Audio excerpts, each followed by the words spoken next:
Hello, everyone. My name's John Fallon, and today I'm going to be giving a tribute speech to Nelson Mandela. Um, Mandela was able to initiate the end of a 46-year span of systematic segregation in South Africa, known as apartheid. He's proof that the human spirit can not only endure countless injustices, but ultimately usher in a new widespread social perspective. He's one of the most resolute, steadfast, and hopeful social leaders of all time. It's important that we study influential leaders of the past so we can emulate their courage and resolve at all times.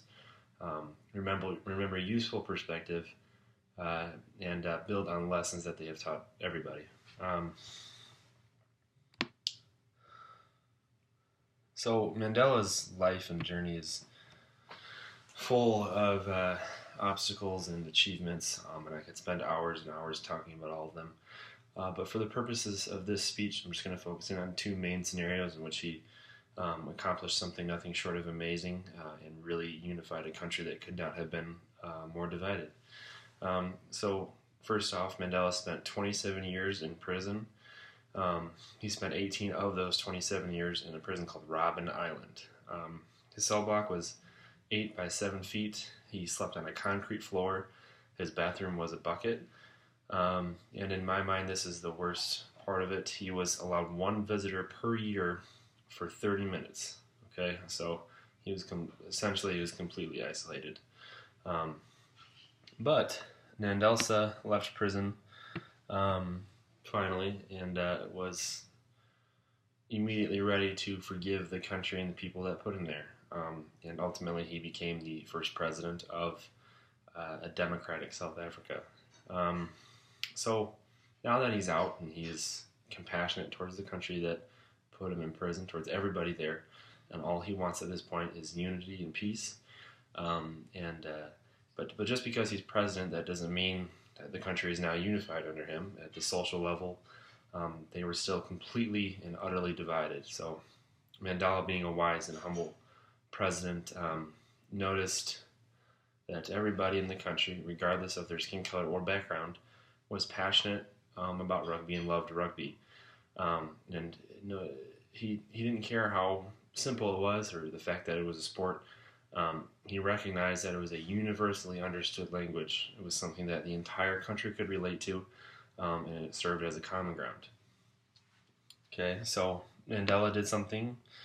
He uh, made a good diplomatic move. He went to the country to the captain of the South African Springboks and basically said, "Francois, you guys need to win the World Cup." And at that time, that seemed pretty much impossible.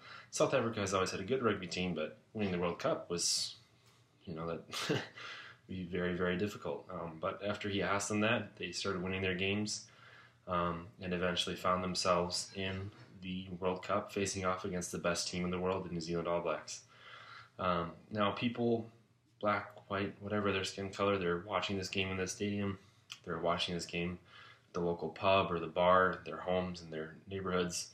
And they start to realize that people that they hate are cheering for something that they love.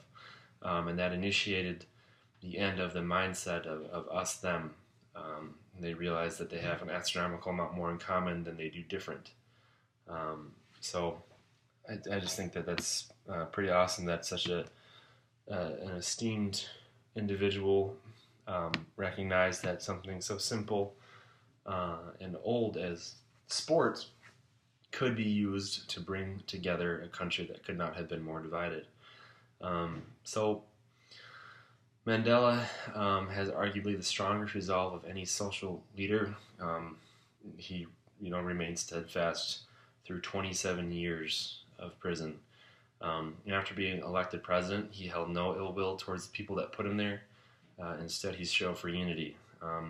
And finally, he had the wisdom and vision to recognize the common ground in a country that was divided for 50 years.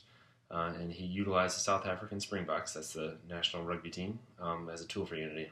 Now, I really don't want to get too political here, but in the wake of such a polarizing election, it is important to bear in mind the lengths and sacrifices that people have gone through in other countries just to have the bare bones of what our country is.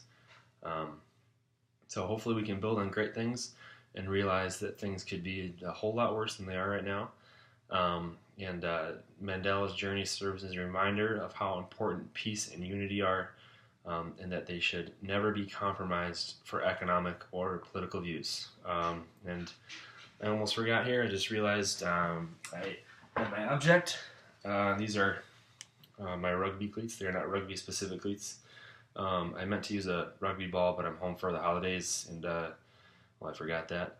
But yeah, people wore cleats in the World Cup to, ultimately bring a nation together. So that's it for me. Happy Thanksgiving, and thank you.